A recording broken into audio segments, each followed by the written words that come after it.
Pio mashabiki zangu ni sawa. Mwenyeko mbele yako ni Bellamy Muka Vuma. Ewa nitaka kubajulisha kama samedi le 5 na chanson audio video yenye nitatosha na itaenda ku channel ya Mbavu TV. So bezo yangu ni mfuatilie Mbavu TV na nyimbo yenyewe ni good song sana. Ni video ya bien, audio ya bien. Utafurahi ukisikia na ukiona. So nitakufanyia ka challenge.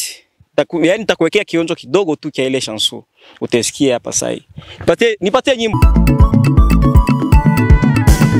Aya aleta vile matelefone wabile moya vile mobochi wafoni nyumba yenu yote ndo foni mubimo pangelwa ingachibelo mbele longewe jofoni mubimo isanga ole nyumba chamanga kila familia etenda mwebwa saimo na venu muliomi kila ntwata kitenda ona inge chakinga mboka yose ole mtonga utongwele nge na bana walosaka bole nonusukuta oele vyalonda Toma ya esasa mashile masa Omobunjwa foto iyele kamiechi Ivicha koto bibyo mule na bande chibele Aleto, tobile kote laliyo Bela ija epikwe makofi Leo tunaletewa redio Mbavu TV Ni kwa maendeleo zaidi kwetu Shabana malengo ya Mbavu TV Ni kuelimisha, kuburudisha kuhabarisha lelelelele na kusaidia jamii.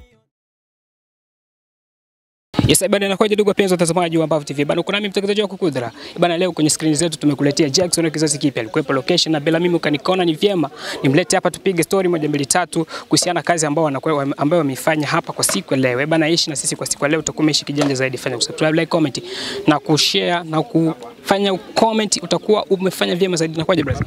Sure. Wapo. Kama kawa. Naona mzuka leo. Labda kazi ambayo umeifanya kwa siku leo labda ni ya kwako au ni ya Bellamy Muka? Kazi ni ya Bellamy Muka, sio ya kwangu. Labda unajisikiaje kwanza kushirikishwa kwenye kazi na Bellamy Muka kwa siku leo? Mimi kwangu ni kawaida kwa sababu si mara kwanza. Mimi namshirikisha na yeye ananishirikisha, kwa hiyo kwetu sisi au kwangu mimi naona ni kawaida. Sema kwamba ni kawaida, ni mtu ambaye ulikuwa ukifanya naye kazi toka mkiwa wadogo au vipi, imekuja tu kutokea mpaka hapa? Kiukweli tukisema kazi tukiwa wadogo ni ngumu. Maana kazi hizi tumezianza, yeye amenikuta kwenye ukubwa na yeye nimemkuta kwenye ukubwa, kwa hiyo nikisema kuwa ni kawaida kwa sababu si mara ya kwanza kufanya naye kazi. Kwa hiyo tunafanyaga.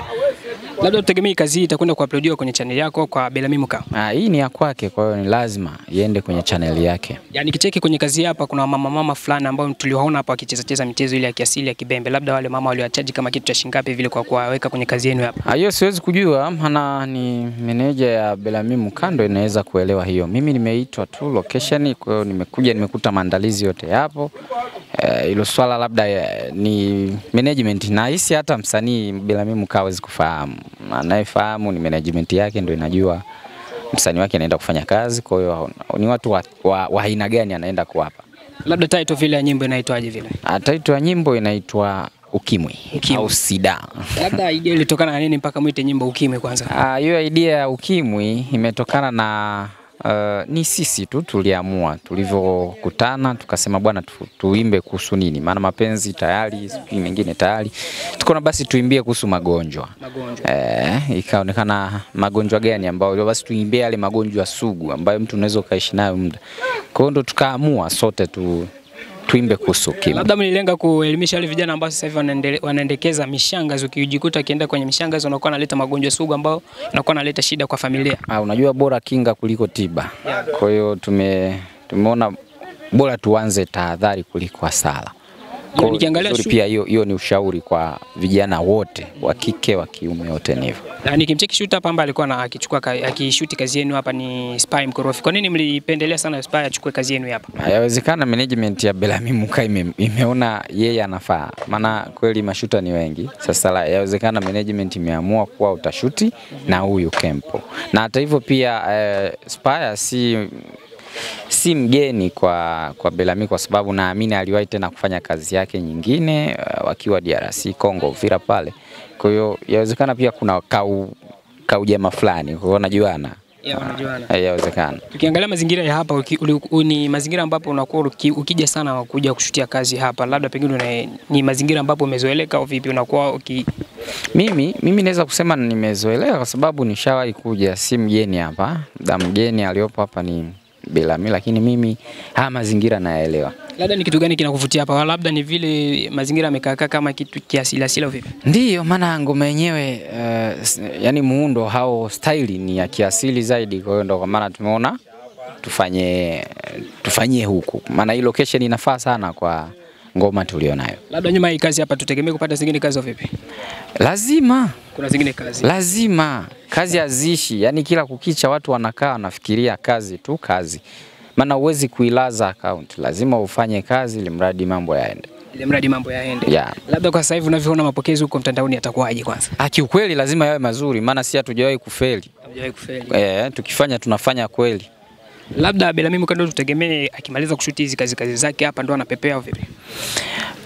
Kupepea ama kwenda maana Kiswahili bwana lugha yetu tu tunanyooka bwana. Kupepea vipi? Sawa bwana, lazima aende maana yeye sio mkaaji sana. Sisi ndo wakaaji hapa. Ila kuna watu wanazidi kuvumisha mambo kwamba jamaa amekuja na lote, amekuja kusakasaka mambo ya fomu nini? Akitaka. Maana bwana nyumbani, hali ya nyumbani si shwari. Kwa hiyo haizuiliki, ni shwa, wanasema hivyo wa Faransa. Ni shwa ya mtu kuwa na fomu au usiwe na fomu, uichukue au usiichukue. Wale watu ambao labda pengine wanaweza kusema kwamba Belami ukaja kuchukua fomu anakuwa analichukulia ni jambo moja la ajabu zaidi. Kwako unaweza kuwa na neno gani la kuambia? Sasa tukisema la ajabu, kwani ujabu uko wapi? Kambi si ya hawa tu mashabiki zetu. Kambi ni ya watu wote. Na kuna baadhi ya wasanii wapo humu pia ni wakimbizi. Sasa mtu kuwa mkimbizi sio tusi, wala mtu kuwa na fomu sio kusema kwamba ndo analaana. Hapana. Mtu aliye na fomu hana laana na asiye na fomu naye hana laana. Watu wengine wanachukulia hivyo sana. Kwa sababu fulani hana fomu unakuwa kama unamtenga hivi kiasi kwamba unamuona kama ana laana fulani. Sio laana. Na mtu mwenye fomu pia sio kwamba ana laana, hapana. Mbona vitu vinafanyika vingi tu ambavyo watu wana mafomu na wanavifanya. Kwa hiyo mtu kuwa mkimbizi sio laana na usipokuwa mkimbizi sio laana. Ni kulingana tu na hali ya nchi tunayoishi ndani. Hata Belami Mkando akija akapata fomu kwako ni jambo zuri. Ni sahihi. Kwani kuna ubaya gani akiwa na fomu? Yote ni kawaida. Ndio maana nimesema mtu kuwa mkimbizi sio laana. Ila tukiangalia mwili wako unazidi kuwa mzuri, labda sanaa vile inalipa. Kawaida sana, maana tunapata kile tunachopewa na mashabiki na tunaridhika nacho. Labda kazi zako zinaendeleaje kwa sasa hivi? Tunaendelea kupambana kwenye channel zetu. Kipato sasa hivi kikoje kwanza? Kipato changu namshukuru Mungu. Unamshukuru Mwenyezi Mungu. Kile kidogo nachokipata kinanikizi mahitaji pamoja na familia ya. Labda huko mtandaoni unaona watu wanazidi kufollow nini? Sana lazima wafollow, maana sasa hivi tunao ma subscribers kama saa 20 na ngapi huko ambazo zipo kwenye channel yetu ile ya Jackson wa Kizazi Kipya. Bana, nilikuwa napiga story moja mbili tatu na Jackson wa Kizazi Kipya. Ulikuwa nami mtangazaji wako kwa the camera ikiwepo ma big brother au ma big shooter JM. Bana, fanya subscribe, like, comment, tutakumeheshi kijanja zaidi na niseme kwamba tumekuacha kwa siku leo.